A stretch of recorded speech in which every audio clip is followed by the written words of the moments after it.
This is Mitch, and welcome to the Real Estate Investor Summit podcast. I have Gary Wilson. He's coming to us directly from just down the street in Disney World in Florida. He's got a lot of interesting stuff to talk to us about. One is a unique thing that we don't talk about every day is teaching real estate agents how to deal with real estate investors, which is sometimes oil and water. Although if we look a little closer, there's a great symbiotic relationship there, but for some reason there's usually a little friction there, and so you have to learn how to overcome it. But before we get started, I want to pay homage to my sponsor, taxfreefuture.com. If you do not have a tax deferred or tax-free retirement account or a place in which you can grow your retirement or grow your financial finances, tax-free or tax-deferred, you have no idea the size of the tool that you are missing out of your belt. Please go to taxfreefuture.com, give the little mini information there, micro information, and check out the 37 videos of what you can do with these accounts. I went to a webinar, a seminar one time, a 3-day seminar. It's one of the best things I ever did. It was a long time ago, 20 years ago, and they taught me how to grow my retirement fund from a little bitty tiny bit of money to a whole bunch of money, and it was worth every penny. Changed my life. Taxfreefuture.com, because you will not believe what your financial advisors are not telling you. All right, Gary, I got the commercial out of the way. There you go. So let's do a little background. Tell us about the bullet points, and then we'll get on with some real what do you call it? The nuggets. There you go. Sure. Well, I started my very first property I bought on January 20th, 1986, and I literally just graduated from college. I bought it with my college roommate. His name's Socrates. His dad's a Greek immigrant, and he helped us buy that house. He never gave us a dime, by the way. He didn't give us the fish. He taught us how to fish. If you remember 1986, I know we're dating ourselves here. Huge tax reform act came out, and it took away a lot of loopholes for S-corp type people like dentists and chiropractors and doctors and so forth. What created a huge opportunity for young guys like me that didn't have anything, were broke and getting out of college, needed jobs, things like that. And that first house was a 4-bedroom, 2-bathroom rancher we bought. We assumed the owner's mortgage. It was a VA mortgage. We refinanced his second, and we gave him a third note for the remainder of the equity. 2 years later, I get married. Socrates buys me out. And I put in about $3,000 total and got out about $8,000. And I lived there for a whopping like $50 a month. We rented the other 2 rooms out to 2 other guys, and their rents pretty much covered all the debt on the property. So that was what made a believer out of me, Mitch. If it wasn't for that, I might not be doing this today. That was your aha moment, like maybe I ought to check into this, because I did that. Oh. My story is pretty similar. Yeah. It was the exact same time the Tax Reform Act killed the industry. There was 800 foreclosures per week, and there were so many that they weren't even doing them at the courthouse steps. They were doing them per week at the Board of Realtors. It was a silent auction, and you just wrote down how much you wanted to pay and put it in an envelope and turned it in, and if you were the high person, you got it. Yeah. There was a lot of assumable loans back then, VAs and FHAs.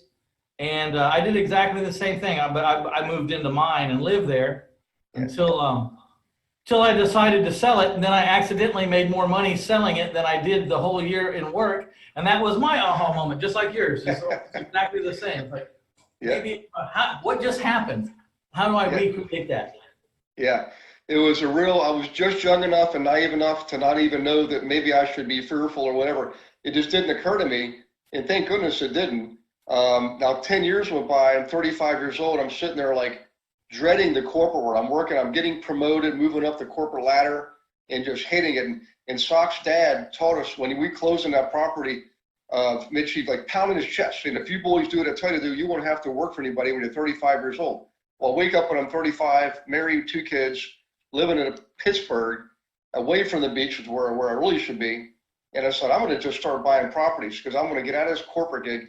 In 5 years, I retired. I retired when I was 40 years old with a couple of hundred units, and never looked back. I built out of that. I actually built a brokerage company a title company, an appraisal company, a property management company.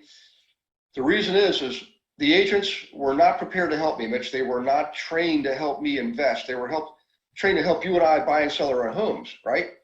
And that frustrated the living daylights out of me. I thought, well, I'll get my license. I'll take care of this. Thinking, how hard can that be? All those guys do is open up doors and look at the pretty carpet. Well, it turns out it's an entire industry that has its own set of rules and regulations and learning. So I decided to master the game, and I was already teaching investors how to invest for another company. And they were all asking me, hey, can you be my agent? And I'm like, I don't want to do that. Well, finally, after about 100 times, I'm thinking, well, maybe God's trying to sell me something. So I decided to say yes. And that opened up the whole world of a new income. So now I had my passive income from my rentals and, of course, flipping and all that. And then I built this business around working with the investors because I understood that and they knew that. And that turned into a big business. And now I'm really living the model of having business and real estate ownership. When you got that powerful combination, the world is your oyster shell. You can do anything you want. I'm living proof, and believe me, Mitch, if you knew me when I was a kid, I mean, wore Goodwill clothes. I was on a school lunch program. I'm like the least likely example of somebody to be teaching other people how to do this. Did you go to college? I went to Old Dominion University and studied computer science. To this day, I couldn't tell you exactly what it was I learned, but Well, you learned how to get up in the morning and pass a class. That's what you learned. But this is it. Yeah. But so very interesting. You covered a lot of material right there, but one is this business offers a lot of offshoot opportunities. Like I have 8 companies, but they're all very finely related to the core business of buying and selling my houses. Okay. And I sell houses on 30-year mortgages with a 10% down payment. That's my model. Not many people have that model, but I buy houses with OPM, then I sell them for 35, 40, 50% markup, and I carry the note for 30 years, no balloon. And I just need a 10% down payment, and I need to like you. But from that became the hard money loan business, and it goes on and on, the self-storage business, and so, but one of the things I want to point out to the people listening is you got to master the one thing first. You don't get spread too thin fast. So how long was it, or talk in terms of either length of time or net worth or whatever, before you jumped off and started doing that second thing? Yeah, so I really started investing in earnest when I was 35. And when I was 40, which is 5 years later, I decided I'm gonna start my own brokerage company, right? But I didn't do it right away. What I did is I got my license, started building the clientele in it, and the brokers I work for, Mitch, check this out. There were 30 agents. I ended up outproducing the other 29. My production was greater than all the other 29 agents put together, and I thought, I just got to start my own company. Yeah, go ahead. Well, but because what you're trying to teach the real estate, and tell me if I'm on the right track, is you're trying to teach the real estate licensed community, the agents out there, or even the brokers maybe, is that you could be in control of your own destiny. Go out and find deals for people. Yes. You have a list of people that buy deals. Now you're not waiting around for a listing, and none of your competitors are doing this. Right. So you go out, I have a course, though. You'd be interested. We probably need to talk after the show. I have a course that I'm developing right now. It's not really a course as much as it is a touch system to take the 20,000 realtors in my town and find out the 100 that are going to look out for me. I need to find the 100 that are going to look and be eyes and ears for me. Yeah. You know what I mean? When they see something interesting, they're calling me. Yeah. If they all just get me a half a deal a year, that's 50 deals. Yeah. And so I have this complete touch system, complete with greeting cards that I had manufactured, one for every year. And maybe there's a way to team up on this. I don't know, but sure. I think you have a great idea, because real estate agents really do not understand this at all. Right. And not all of them ever will. All of them will not. Get that through your head right now, right? All of them will not. Yeah, it's actually about 1.5%. We've measured, I've literally taught in all 48, lower 48 states, 3 Canadian provinces, in classrooms, average of 20 people per classroom, over 24,000 agents just in the last 5 years. And we've measured this of all the agents in the world, in the North America, only about 1.5% have an intentional game plan to work with investors. And these are, and this is in a residential world, commercial separate. In residential world, 200, 300, 400 properties. Now you can get bigger properties, obviously, but going backwards, what happened is I actually didn't launch the brokerage till late 2008, which was the market was just dropping like a lead balloon. In the next 3 years, my brokerage company grew sixfold. We literally doubled 3 years in a row when every other brokerage company was half the agents left the business. So what happened is Caldwell Banker, Remax, Dave Littinger himself sent 5 executives from Colorado Springs, which was their headquarters, to come see me in little Pittsburgh, Pennsylvania, to buy my company. And I'm like, why would I sell? They were offering some Caldwell Banker, and it was just like the guy literally showed up with a checkbook. What do you want? Because they didn't have the model. And Mitch, I will be the first to admit, I didn't plan this way. I didn't plan the recession. I just happened to have, I call it the Forrest Gump moment. I happened to have the one boat that was out of the water when the hurricane hit, so I survived, and all the other boats were inshore getting smashed up against the docks. That's really what happened. And but in any case, isn't that interesting though? Isn't that interesting? Like, I never planned to open up. I never planned to write a book. Yeah. I never planned to open up a loan company. Yeah. When I bought my first storage unit, I had no idea it would be the thing that would set me free faster than anything in the world. I just looked up one day when the bookkeeper came and said, man, your storages are kicking ass. And I looked at how much money they made and said, I'm freaking done. I'm done. I don't have to do anything anymore if I don't want to. And then, of course, have you done this before? You go into that I don't want to do anything mode, and then you find out that's really not where you live. That's not where you want to be, so you go back. Yeah, when I retired when I was 40 years old, I'm literally going out in the morning, sitting on my deck with a newspaper and a cup of coffee, watching my neighbors speed off to work.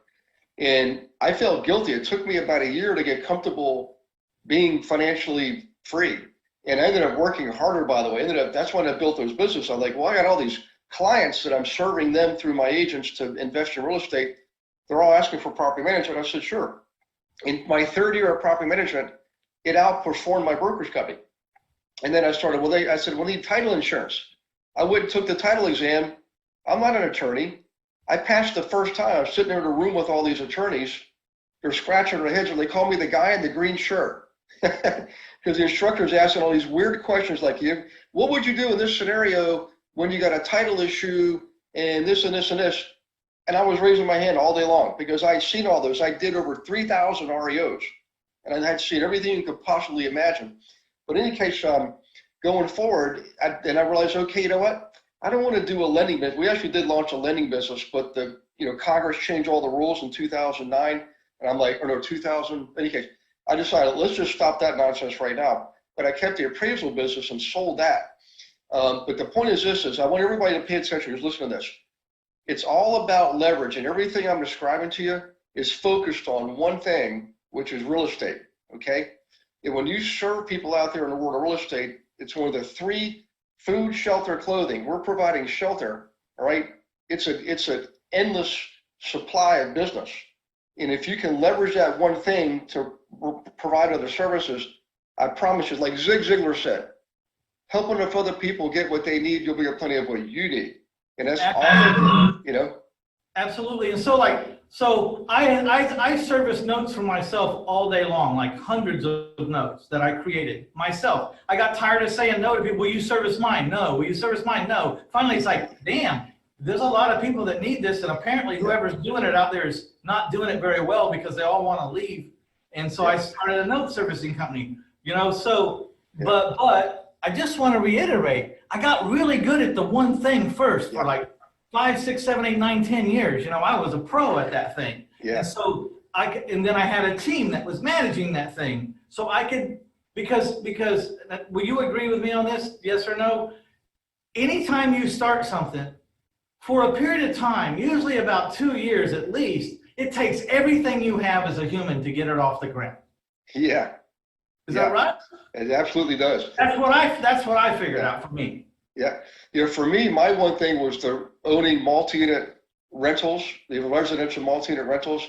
And I ended up starting off with singles and duplexes and moving up, eventually bought big, 70, 80 unit apartment complexes. But it all started with me focusing on residential multi-units. And that gave me the foundation upon which I can launch these other businesses, okay? And I'll tell you this, and everybody write this down too.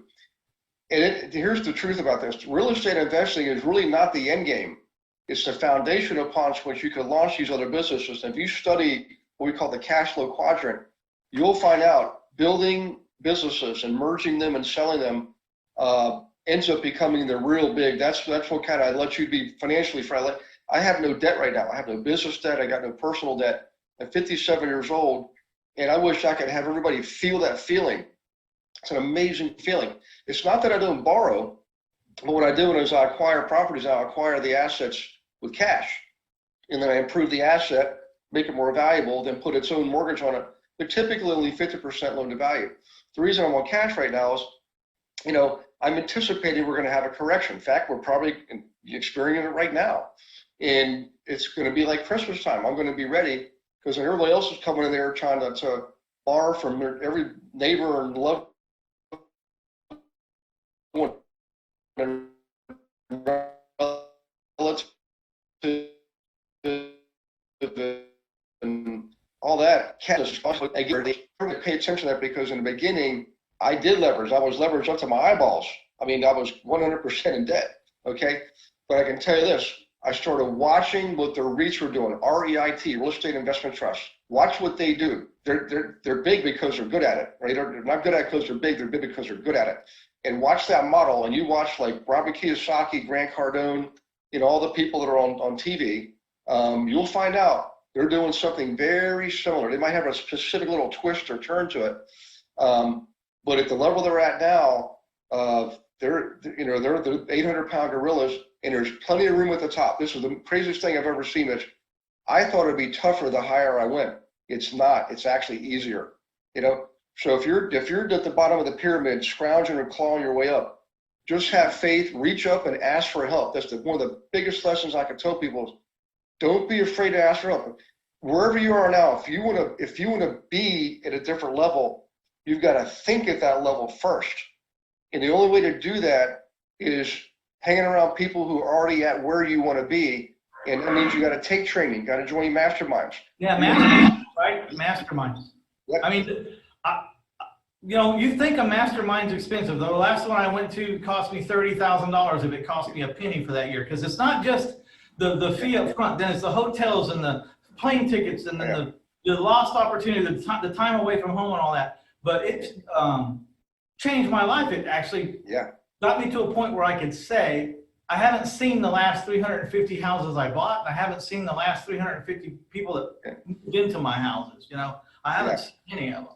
That was from a mastermind. So, but again, you got to get that foundation to know and understand what people are talking about when you get in the room. If you just go from dead zero into one of those masterminds just because you have the money, you're gonna be sitting there with a blank look on your face. You're not gonna know. You got to pick the level just that you understand and just keep going up and up. And there's always another level, isn't there? Yeah, absolutely. And what's interesting is if you focus on your heart and your mind first, right? Success is an inside job. Materially, the house you live in, the car you drive, all that will follow. So you don't gain materially and then all of a sudden now you're thinking at that level. No, you got to think at that level first, and then materially that will catch up. But the thinking has to come first, and that's really critical too, because material things will kill you really fast. Yeah. Because what we're really in this for is for the freedom, not really the money. I would say this in my book. I said, if we could earn our freedom by collecting jelly beans, then everyone out there would be given a course on how to collect jelly beans. But unfortunately, we buy it with money, Yeah. unless you want to be a monk, and then we got a different thing. But Yeah. most people buy their freedom with money. And so that's what we're out there to study. Have you, I got people that come to me all the time and go like, man, I just don't know how people make money like that. How do people make money like y'all make money? And I said, well, let me ask you this, like, how many hours have you studied money? Right. I mean, because if that's what you want and you're not studying, why do you expect? I mean, how would you expect to fly if you didn't take a flight school? I mean, how would you expect to fly? Just jump in and hope you don't crash. I mean, that's not a very good plan. So, we're probably need to start headed towards the barn here. Okay. Gary's, I love your personality, man. I haven't met you before, but I love your personality. I love your take on it. We were talking before the show. I really connect with you as far as your style. I think you're probably someone I should meet personally really soon, just because. Okay. But I want to let the audience know, Gary gives a free 30-day trial for his everything. You just get a password or code or whatever. You go to reinvestorsummit.com/Wilson, WILSON, and get a pass. We were talking about it. There's more free stuff than we can sit here and list, but give us a little bit of what's over there. Yeah, there's a ton of content. So I've written 7 books. I got 3 more in the hopper, and the first 5. If they go in and click on the members area, left-hand side, you already got to be a member. Right-hand side, they can go in and check it out for free for 30 days. Grab the first 5 books: Flipping, Buying Rentals, Managing Rentals, Wholesaling, what we call the Investor Agent Program, where you combine being an agent and an investor or serving other investors. But also, there's like dozens and dozens and dozens of web links to allow you to research anything you want on any person, any property, which is critical in investing. You got to have data first. Then there's reports on how do you know who's paying cash for properties in the area? Well, you can get the report. It gives you the name and address and the properties they bought. There's even a private lender's report. It shows you who's lending money privately. It gives you their name and address and the properties that they financed. So you can match up with the right people. There's also a community site where you can set up a profile, log in. There's thousands of people out there, all professionals, business owners, and of course the investor agents that we train to work with us are on there. And you can network, you can look for properties, sell properties, do joint ventures, all kinds of stuff. That's just tip of the iceberg. It's just, I don't want to go too far because it probably overwhelm people. But the reality is just jump in with your toes, grab what you want. And that's just how we do things. It's again, back to Zig Ziglar, I just learned a long time ago. And he used to tell me that. By the way, my grandfather knew him personally. They served together in the Army. And never met the man personally, but I've got all his material. He passed away a few years ago, but he said it perfectly. You just got to serve. The secret to wealth is serving as many people as you can. You got to have a servant's heart, and you got to give. And the receiving comes from the giving. But it's honor-based. We call it prosperity through service. Serve first, and you shall prosper as a result. And man, is it true. I can't put it any more simpler than that, There's a lot of, the greatest self-help book in the world was written about 2,000 years ago. It's called the Bible. Everyone's been ripping off the Bible ever since. Zig Ziglar and The Secret and everybody, it's all in there. It's all been said before. They just repackaged it with a different cover.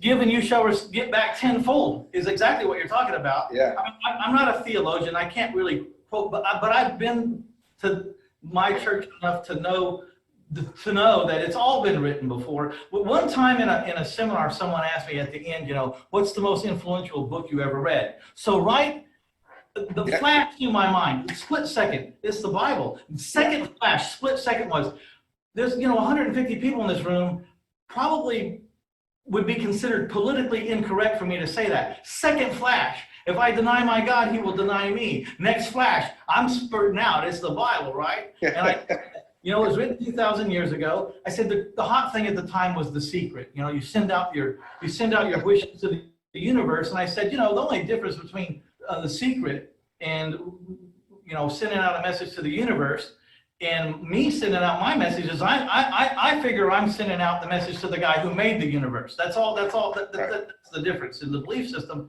And it's all been written 2,000 years ago. And if you want to know how to conduct your business, it's right there, you know? And it is. And honestly, you give and you give and you give and you give, and that person is the one who's the most rewarded. Yeah. And it sounds cliche to say, I want to give back, but the rewards of that are huge. Well, true giving is giving when you really don't even think you got anything to give, like you give of yourself. And funny thing is, I'll go back to tell this real quickly. You know, the Bible has outprinted and outsold all other books in the history of the human race combined, right? So when people tell me, well, I'm not religious, I don't believe, blah, blah, it's like, that's okay.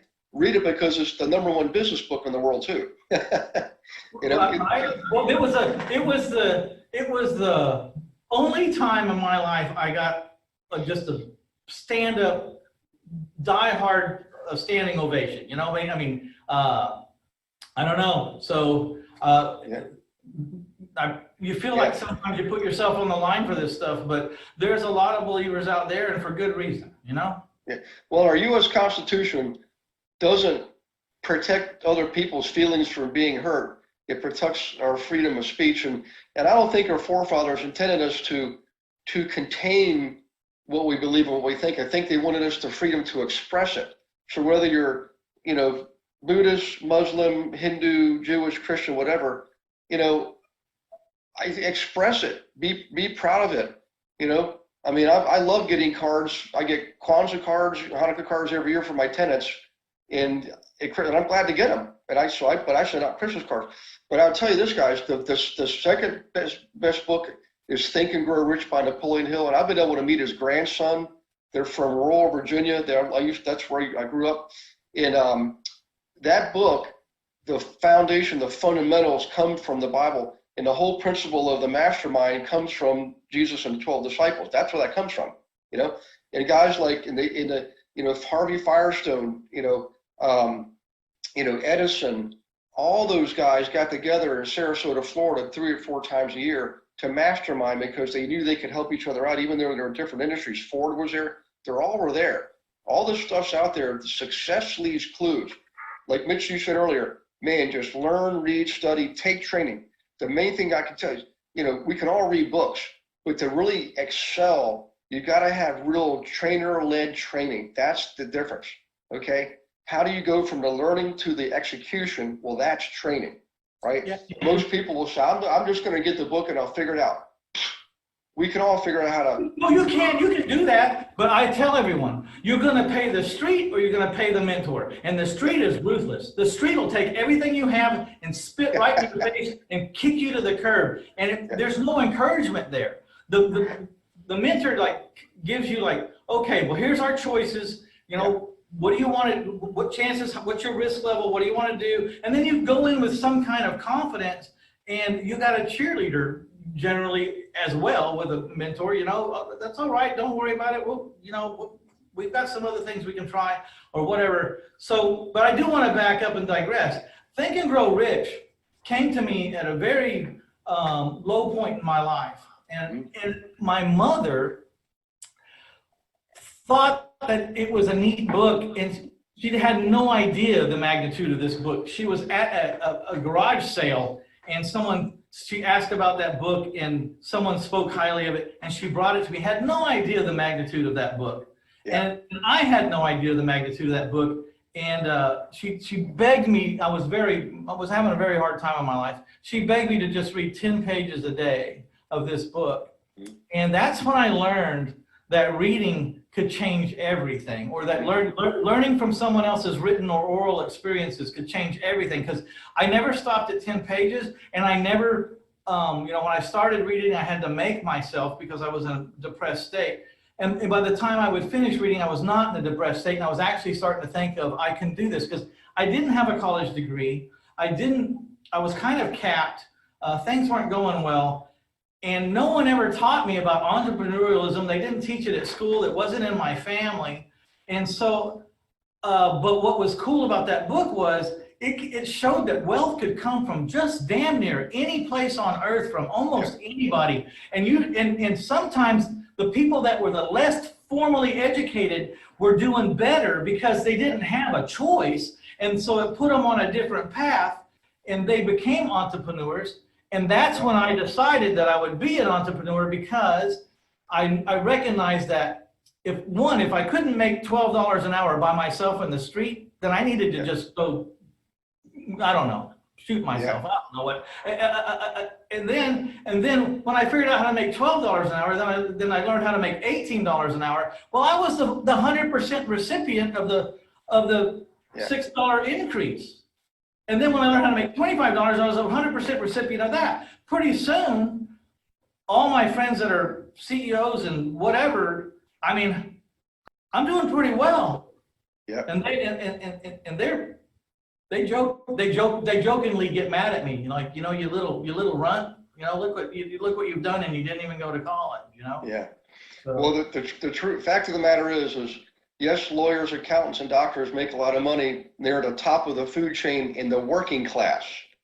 But people who own businesses are in a whole different class, And you have to be careful too about businesses. You can get in a business where you're on a hamster wheel, running to pay the payroll every Friday. You got to be careful about that, because there's businesses out there. We got to be really careful about that, because if you don't set the business up where it's not the right business, you end up a slave working longer hours and having more risk and maybe making less, but that's another topic. I want you guys to go to REInvestorSummit.com/Wilson. Got a 30-day free trial. This man has a ton of information. Go in there and get it for free. But I know what he's banking on, and I know because I do the same thing.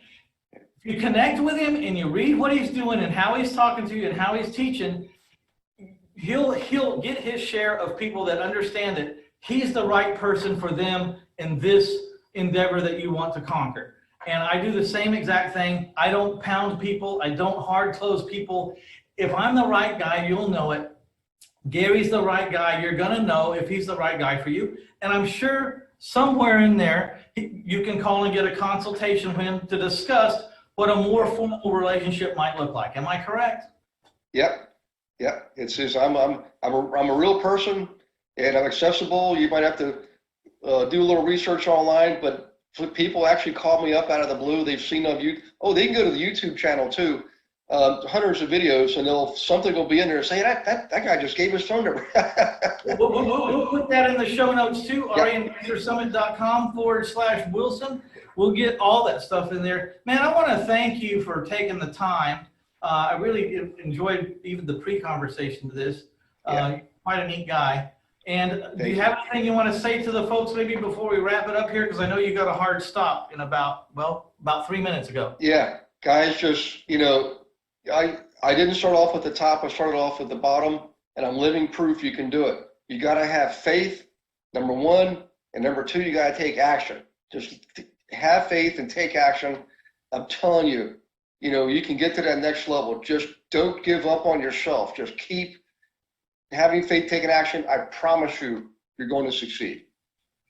All right, my friends, Mitch Stephen with the Real Estate Investor Summit podcast. I'd like to thank you all for stopping by to get you some Gary Wilson over there in Florida. Please check out the show notes, REInvestorSummit.com/Wilson. And we're out of here, guys. Thank you very much. And Thank you. be sure to check out taxfreefuture.com.